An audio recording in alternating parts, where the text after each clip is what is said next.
Welcome inside Real Sports Bar and Grill, just ahead of the Calgary Flames and the Toronto Maple Leafs, going head-to-head, an all-Canadian matchup as we welcome you inside. And welcome to Unsportsmanlike content across all Maple Leaf platforms. What a star-studded lineup we've got here tonight. Brian Burke, longtime hockey executive. Eric Francis, just a seat filler. And our good friend Brad May is here. I'm kidding. Of course, Eric was Sportsnet and all sorts of various platforms, from digital to writing to television. Thank you, gentlemen. We appreciate you being here. How are you, Berkey? I'm good, really good. I don't believe you. I am. Both teams fired me. Bring this a little closer so we can hear. Both these teams fired me. Both teams fired me. Happy That's to be great. here. I can't get enough, good. and I can't wait to see how this thing goes off the rails. But hey, how great is it that you two are reunited? 3 times he's brought you in. Is this right? Maybe that's why you got fired, Berkey. You know what? I played for Brian, thank goodness. One of my favorite guys in hockey, no question about it. However, he got me 3 different times in a trade, but he also got rid of me 4 times, and that's why I retired. Because he wasn't there at the end. But Brian and I brought Mayday in for his 1000th game and his Stanley Cup. Yes. I'm pretty sure those are the highlights of his otherwise unspectacular Oh, career. wow. just trying to have some fun here, Brian. Heyday. No, you know what? Berkey is he's my greatest ally in hockey. And when Brian got the job in 1998 in Vancouver, I signed a contract, and then our careers went on different paths, but we were able to reunite a couple times, and we actually won the ultimate prize. And I'm so eternally grateful for Brian Burke. And one of the best interviews I've ever had. We finished interviewing Brad May, and Pat Quinn said to me, we have to find another first-round pick so we can draft Brad May. Great interview. Interesting. Good Irish. You remember anything about that interview? I do. Actually, I think there was one in Hamilton, and then we reconvened at the draft in Vancouver again. So a couple interviews, and then I went to Saul's house, who was a sports psychologist. They wanted to get deeper and know more about the young man that I was at the time. What a great memory, great experience going through the whole draft process, being courted by all these teams and getting to look up to these idols that as a young player, you know so much about these men, you know, the former players, but also the managers. And it was a wonderful time. Can you give us an example of one of the answers that impressed you? Because I know in the past, we've talked about guys who have flunked those interview processes, and that stands out. But do you remember anything that really kind of blew you away? Yeah, eye contact with everyone he spoke to. So Pat Quinn would ask a question. Mayday would look at Pat when he started his answer, then include me, include the other scouts. It was so professional, but relaxed but confident, not cocky, body language excellent, everything about it. You know, one of my favorite stories about interviews with you was, I believe it was Trevor Linden. He didn't even show up for interviews because he had to be on the farm. Branding day. Who was it? Branding day. Oh, to yeah. go help us He out. had to do some branding. And Yeah. you thought, you know what? Any kid who's skipping this to go work out on, work the farm or, work the land, he's okay with me. Yeah, true. That's great. Let's get into a couple of things in terms of the matchup, and you can all weigh in on this because there's a couple of storylines that we're all following ahead of this one, and both teams need to find their game. We know that, right? They want to get in this rhythm early on. They're past all of this. It's early. They need to find their game. So let's just talk about one player in particular who I think both sides have always had a keen eye on, and that is Nazem Kadri, ahead of 1,000 games in the National Hockey League. And Berkey, why don't you take it? You know the man very well. Well, we drafted Nazem when I was here, and he did not go back to junior. He went right to the American League as a 19-year-old. He didn't have to go back. I think he's a really good player. He brings intensity. Cost him his position here after I left, but I love him. I think he's a great player. Eric, you're around him all the time now, and the one thing that really stood out for me about him is just what a gamer he is. Even at this age, if that team needs something done, he's doing it. But he's doing it offensively now. What's interesting to me, when when in Calgary he arrived, we'd heard about, we'd seen the suspensions in the playoffs in 2018, 2019, 2022. Always costly, stepping over the line because he played a little too aggressive. And we've seen none of that. And I'm not suggesting we don't see intensity. We just see it in a different way. He scores big goals when they need Big him, goals. but he never crosses the line. I haven't even seen him get angry out there. Right. As a matter of fact, sometimes you're wondering, does he even have a pulse? Does he care? Well, you know he cares. You talk to his teammates, he cares. And what's interesting to me about Naz coming back here now, he's 5 games away from 1,000, and I think he's in play. I think he's in play. The Calgary Flames have considered him untouchable for the last several years because he's their best player, straight up. He's a mentor for the young guys. He's their most important player. Would this season basically be on the verge of being lost? I think that they're going to start looking at trading guys like Nazem Kadri. I'll tell you one thing about Nazem Kadri is the physicality that obviously has gotten him in a little bit of trouble over his career, but playing 1,000 games, number one, is an incredible feat. The way he has done it, he's a physical player, but he's got high-end skill. And he plays at such a great pace. If that's true and he becomes on the market, there's a lot of teams that would love that. A lot of teams would love the services. I was watching those games when he got suspended. Yeah. I was amazed, marveled at the time that an assistant coach didn't grab him and talk to him. You could see he was getting worked up. Yeah. I don't blame him so much. Coaches should have said something. Well, and when he came to Toronto, I talked to him the day before we came, and he was expecting a massive throng of media this morning to ask about his playing future, his 1,000th game, coming back to Toronto. With the baseball game going so late last night, Everybody's a little sleepy. everybody slept in. It was a 9:30 morning skate for the Flames. Nobody knew about it. Elliot Friedman's like, "Hey, are they available at the hotel?" I'm like, "No, Elliot, go back to bed." They did it at 9:30 in the morning. Way to throw the insider under the bus. Well done, Eric. Making friends, eh, Berkey? He's a beauty. It's okay. The one thing, we talked about Naz, just in terms of what he's matured into as a player and as a person. Big goals at big times for the Calgary Flames. And he has really shown a lot of people what a pro he is. Let me flip it a little bit. Now, as John Tavares is a goal away from 500, this person is the essential pro. He is, designed in a clinic somewhere, in a laboratory, the way he is so methodic about the way he goes about his business on and off the ice, diet, nutrition, weights, conditioning, attention to detail. You start to hear his teammates just marveling still. It's not like he's new to these guys about they're taking little parts of his game or some of his routine. They try to apply it to themselves. John Tavares, Berkey, I mean, this guy continues to show what a pro he is at this age and just how dangerous he remains. He's the quietest 500 goal scorer ever. You don't notice him. You watch a game, he looks okay. Then you look at the score sheet, he's got 3 points. He's the quietest guy that puts up he's going to get 500 hopefully tonight, and he's going to be remembered as a great Leaf. Unbelievable So you're cheering for the Leafs. You want him to score against your former player? I'd like him to score, yeah. I think a lot of people would like to see him score because the irony also would be that he got 500 and he would do it potentially against Calgary, where Matt Sundin also did it against Calgary. So there's some lineage and there's some history here. There's another piece of cool history here. And I have a question for you guys, too, about Tavares, because I ask it all the time to start bar discussions, and no better panel here than to ask it. Is he a Hall of Famer? Think about that for a sec. But Lanny McDonald was asked about this today. He was the 14th guy ever to get 500 goals in the National Hockey League. I believe Tavares will be the 43rd.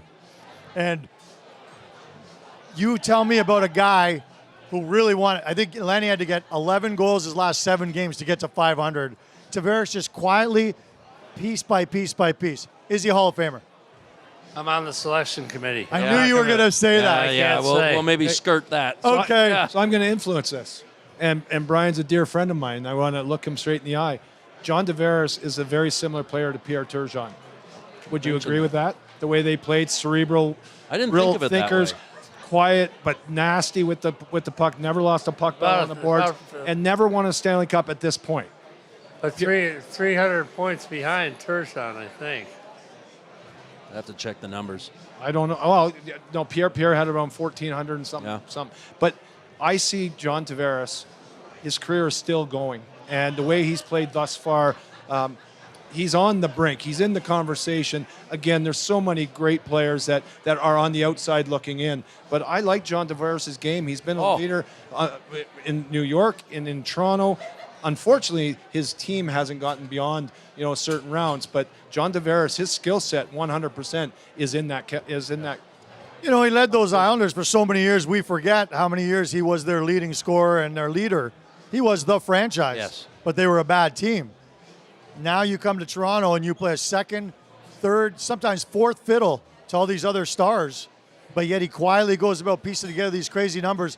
I think it's this late push late in his career that's really going to tilt the argument in his favor in terms of getting into the Hockey Hall of Fame. There's not one thing on a hockey rink that John Tavares doesn't do well. Yeah. He's exceptional. He can kill penalties. They don't use him doing that much. He's a great face-off guy. He's got a mean streak. I love him.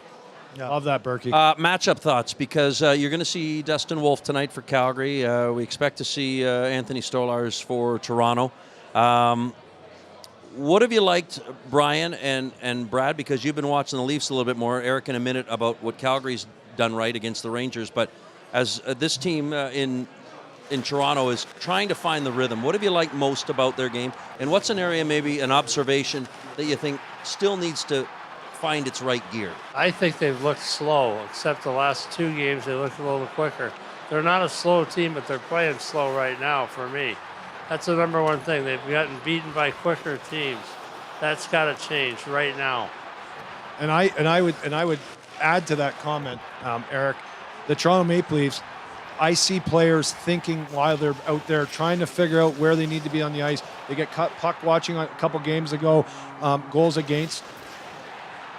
These players, if they stop thinking, they believe in the system and what's implemented in practice, and then just get after it with their skill set, they'll become that quicker team, because they are. Man for man, they can skate. They certainly can play at a great pace. When you start thinking too much, you become a slower player. Eric, Calgary's been struggling. It is no secret. They pick up a much-needed win against the Rangers last time out. How do they build on that? Well, they've been growing their game the last four. They've been pretty good, and their hallmark is being the hardest working team in every game they play. If they don't have a chance. They usually come forward with that effort. They hadn't the first 6 games. Last 4 they have. Finally got rewarded against another team really struggling, the Rangers. So I'm not sure you can give them too much credit. They only barely beat maybe the second or third worst team in the league. Flames are dead last in the National Hockey League. There's no sugarcoating it. You lose 8 in a row, your season might almost be over. Their goaltenders, their shining spot. Zane Parekh is exciting. There's some other youngsters that are exciting, but at this point in time, if they don't string together a massive win streak, their season's over and they go to plan B, which, as I said earlier, involves starting to move guys like Nazem Kadri. Let me ask you guys this about, just the hand that Craig Berube has been dealt in terms of injuries. Willie Nylander is a game-time decision tonight. We know Chris Tanev is back out. Scott Laughton is nearing a return. We know Joe Wall's going to get himself back up to speed. So how difficult has it been for Craig Berube to get an accurate assessment of what he's got? There's some guys he's very familiar with, but to kind of have all these moving pieces, how challenging is that? I don't think it's any more difficult than it is for most teams. They're not more banged up than anyone else. There's several teams that are really banged up. I don't think that the good thing is you'll never hear Tree or Chief use that as an excuse. Right. Say, oh, we're banged up. They're not banged up. They got a couple of guys hurt. But consistency, too, because of that. You're moving guys around. You haven't had pairings, which Berube likes. Well, my one beef with the Leafs to this point, I've said this on the radio, is that they're not going with a set lineup. Right. So Robertson comes in, then he goes out. Yeah. I think they juggle too much. Play the same lineup for 5 games. I like that. As a player, you like to know where you are. Yeah.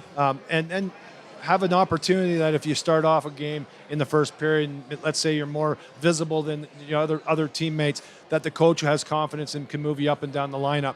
But it is nice to know who you're skating with, who you're with.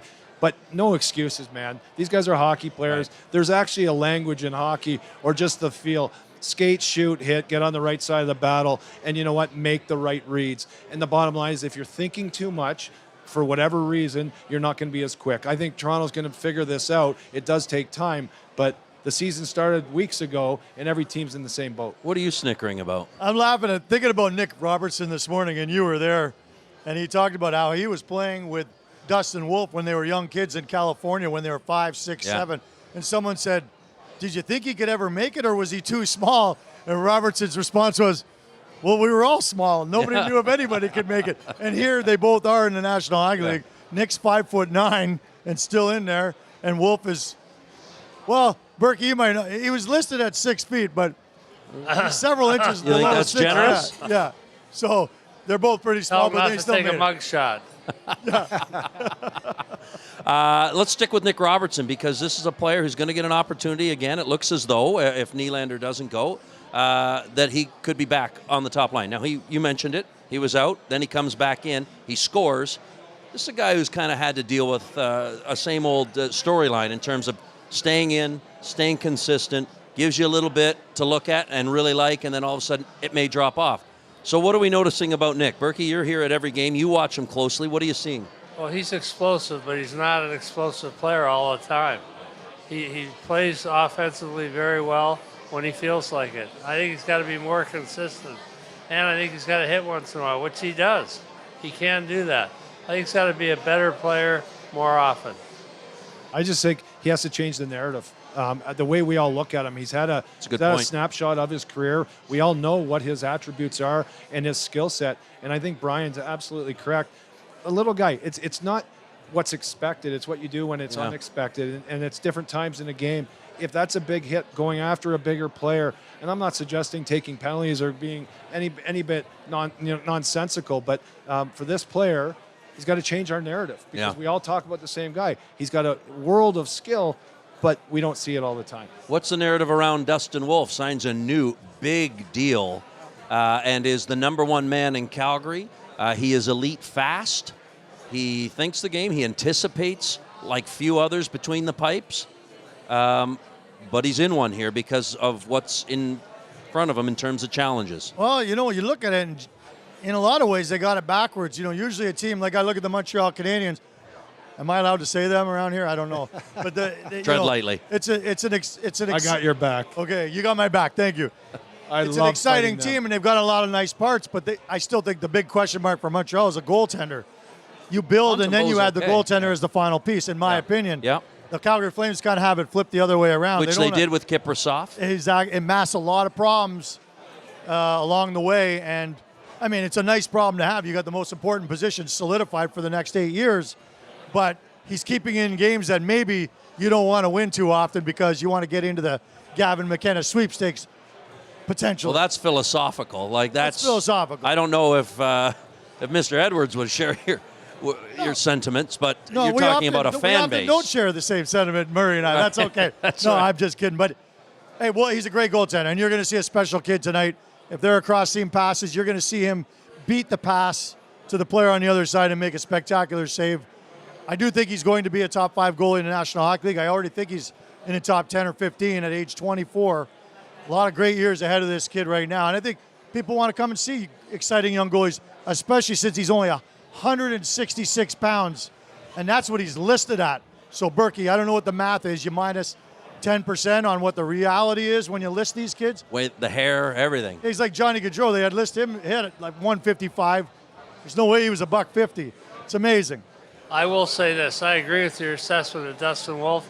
I feel for the last 7 or 8 games, he has not played up to that level. No, I agree. And they need him to. One other former Leaf fan, I don't know if he still is, we're going to see tonight when there's a lot of buzz around Zane Parekh. Yeah. You're around him every day. Yeah. What are your observations? What is he? He is, he grew up in this area, so tell us about him. He's a Markham kid. He's so excited to play tonight. Used to come to games. Met Nazem Kadri once when he was a youngster. Thought it was the greatest thing ever. He keeps reminding Naz how old he is. And this is a kid who will be a star in the league. 9th overall. He did something in the OHL only Bobby Orr's ever done. Back-to-back 30-plus goal seasons. He's struggling defensively right now. He can't figure it out at the NHL level quite yet. He's getting there. He's getting better. He's only barely an everyday NHLer right now because of his defensive lapses. But the future, and he's going to run the power play tonight, so you'll see him snapping it around. And his favorite player growing up is not a Leaf, even though he's got all the Leaf jerseys. We're going to show photos of him in Leaf jerseys tonight. His favorite player is Steven Stamkos, another Markham kid, and he thinks it's the coolest thing ever that they were both born in the same hospital. So again, he's a 19-year-old kid. He's still got stars in his eyes. 19 years old. He's too young to remember that I'm a Markham kid. And I got there well before Stamkos. He didn't mention And you, I man. believe. gotta be And, honest. wait a minute. We didn't get to this Seriously, last Markham, game. That's northeast of Toronto. And now an Uxbridge Hall of Famer. Is this right? Guys, yes. Chance to toot your own horn. You know beep what? beep. For a moment, Brian, I was inducted into the Uxbridge Sports Hall of Fame, and it's actually not the Hall of Fame; it's called the Wall of Fame, and we did it at the It's just a wall. Uxbridge Senior Center, and it was amazing. A lot of family, friends, and acquaintances actually showed up to watch and be there. Congratulations. And it was really cool, Brian. Thank you. You. Thank you. Yeah, we had to get that in there. You were telling me a story today when you were then with the Buffalo Sabres on the West Coast, but then the team was coming to Calgary, and there was a little side story. Do you want to share that one? I have to share this. I want you guys to know it because I might even stump you. Has there ever been an NHL hockey player get married on a road trip in the National Hockey League?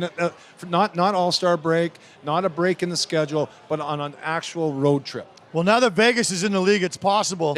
Okay, But back in your day, there was no Vegas, so I've never heard of one. I'm not so Berkey? sure. Anyone? Over the Is this- 100 years. You know this one? No. I think a So- ton of guys have gotten divorced in the middle of the road. On trip. road trip. Nice pull. So I'm playing for the Buffalo Sabres. It's my rookie year. Clint Malarchuk, goaltender. We're playing in Los Angeles against the Kings, and I think we had 3 goaltenders on that trip. And Clint, There he right is. here, what a beautiful man. I love Clint, and of course he was a coach in Calgary, and he's been around the league. Clint got married. He'd left LA a day early. We had a day off in Los We don't have Angeles. wedding photos. We ended up on the ice 2 days after our game in LA to a practice. Clint Malarchuk shows up with his roper boots on. He's got a bolo tie. He's got a cowboy hat. His daughter and then his wife and her son came into the locker room. We had team pictures, wedding photos at Center Ice at the Saddle Dome, and we had know this? we had the bride. It was at the Dome. We had the bride like horizontally holding her up. It was actually an unbelievable memory. I just think it's the first one that I know of Gotta that be. ever happened. And it happened Nobody's in ever Calgary. gotten married in a road trip. Legendary bar fighter. Oh, Clint yeah. Malarchuk. Oh, he's. Supposedly the best bar fighter ever. Can I tell you one thing? The one thing you didn't want to do as a young player, which I did often, was not locate my shot and fire it like near his shoulders, trying to go bar down, whatever that is.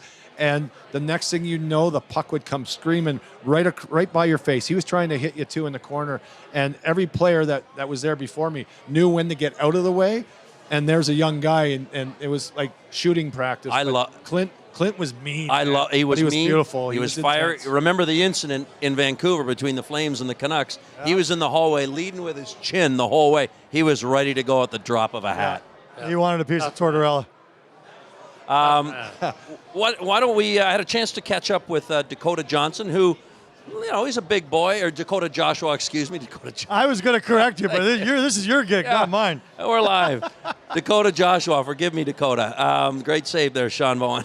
And I had a chance to chat with him about all things that's going on as a new face fitting into the Leaf lineup. Okay, Dakota, let's just talk with the good stuff here. A couple of goals in the last couple of games, and the team seems to be finding its rhythm. But let's talk a little bit specifically about how you're finding your rhythm. How have you felt about the way it's been building? Yeah, for sure. Obviously, personally, a little bit of a slow start, but starting to find my way here.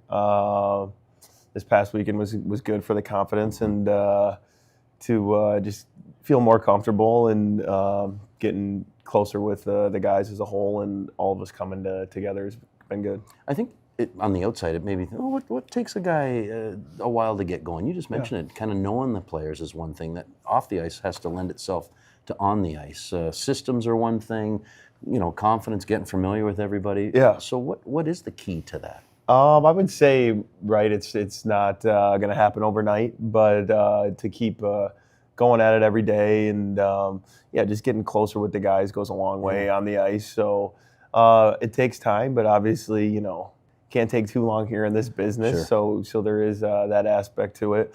But no, it's a great group here, which is made it easy for everybody to come together. And I think that, it's only up from here, and good signs have been shown. What gets you into a game? Is it a hit? Is it a fight? Is it a goal? Is it just maybe pace?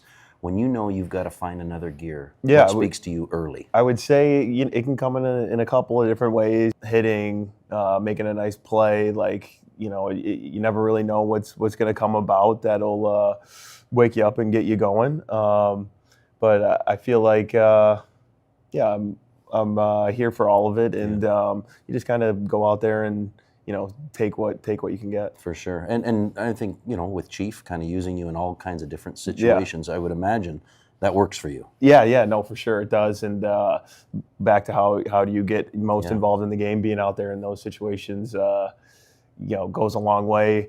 Obviously, having that familiarity with Chief from back when I first started helps. And he's easy coach to play for in the sense of what he wants, and a lot of it's just work, right? It's not about skill or so much knowing the systems. It's about getting your nose dirty and just playing hard. Okay, there was Dakota Joshua, kind enough to stop by and share some thoughts. What have you noticed about him, Brian, in that third line? He and Nick Waugh being utilized. There's some defensive starts. There's, the big guys. What have you noticed about the way they're going about their business? I think they've demonstrated size, but not bite. Okay. Not enough bite. McCabe threw a little bite the other night. I think the team has to have more bite, not just finish checks, try to hurt people. Mayday. I love the way you talk, Brian. You fire me up. I want to get out there again. I swear to God. And hurt people. But you know what? Here's the thing. You can't be afraid to actually hurt people. The bottom line is you're a professional athlete being paid millions of dollars, and you're there to win games for your town. And yet at the end of the day, there's a cost of doing business. And yes, at sometimes you have to cross the line. And you have to have players to win consistently in this league. You have to have players that are willing to do whatever it takes. I like the two players that we just spoke of, Nick Waugh and Dakota Joshua. I like the idea and the addition right now. I know it's early in the season that Easton Cowan's there. He's got a little, call it bodyguards with him, but he's a little physical player too. He's got the skill set to find these guys, and I think there's going to be something found there on the third line here in Toronto. I remember when they traded for him or just signed him as a free. They got him this summer. I remember thinking that's a real nice fit. We saw him a lot in Vancouver. And I thought he'd be a real fan favorite here. Maybe it's going to take some time, but once he finds his niche, I think he's going to be a real nice add. And I put him in the same category. I love the trade that just landed Vancouver, Lucas Reichel. And I bring it up only because Robert Reichel was a Leaf and a Flame, and his son, I think, is going to flourish when he goes to Vancouver. I still think Joshua will be a difference maker here. Joshua's starting to feel a little bit more comfortable, he said, just in his surroundings, on and off the ice, taking a bit of time, but he says it's trending in the right direction. Got to ask you all, how late did you make it for last night's Blue Jay game? Well, Did you go the distance? I went the didn't. Did you? And you know what's interesting? I couldn't get it on my TV. My hotel, I got to stay at the Holiday Inn, We didn't get Sportsnet, so I had to watch it on my phone. And I basically kept coming in and out of sleep. And it reminded me when I was a kid growing up in Mississauga of listening to Sabres games on a transistor radio under my pillow, so my parents didn't know. I think you would have been playing back then. I might have been. Maybe not that far with the back. gray hair, you never know. I got a minute and a half. Ball game. Go. Hey, so I love it. I thought it was one of the best baseball games I've ever watched. Man. Obviously, it had everything about it, from home runs to, pickoffs at the plate, some mistakes, some errors made. But I fell asleep. I think it was either in the 16th or 17th, and I woke up at 3:45 in the morning. I haven't gone back to bed. And you've been up since then? I have, yeah. You look gorgeous. Yeah, you know what? And I put on the baby blue cashmere. It's the baby blue cashmere. Brian doesn't like that. Blue. Berkey, ball game. How late you go? I had to speak at Georgian College today, so I went to bed early. Fresh as a daisy. I love it. Gentlemen, thank you so much for stopping by. I'm going to get you, as we close it out here, to sign the hat. Everybody who stops by. Can I ask you a question? Sorry to interrupt. interrupt. Has been signing this. Is that a hat that's going to fit my head or fit Brian's head? He would never cover that up. It's too beautiful. Sign this. We're going to auction this off for charity. We got 20 seconds. For Brian Burke, Eric Francis, Brad May, my name is Ryan Leslie. You've been watching Unsportsmanlike content across all Maple Leaf platforms. Again, we'll auction this off for charity at the end of the year. Thank you, Mr. Burke. And reminder that tonight's game can be found on TSN 4 and on the radio on TSN 1050. It's the Flames and the Leafs, live from Toronto. Thanks for watching.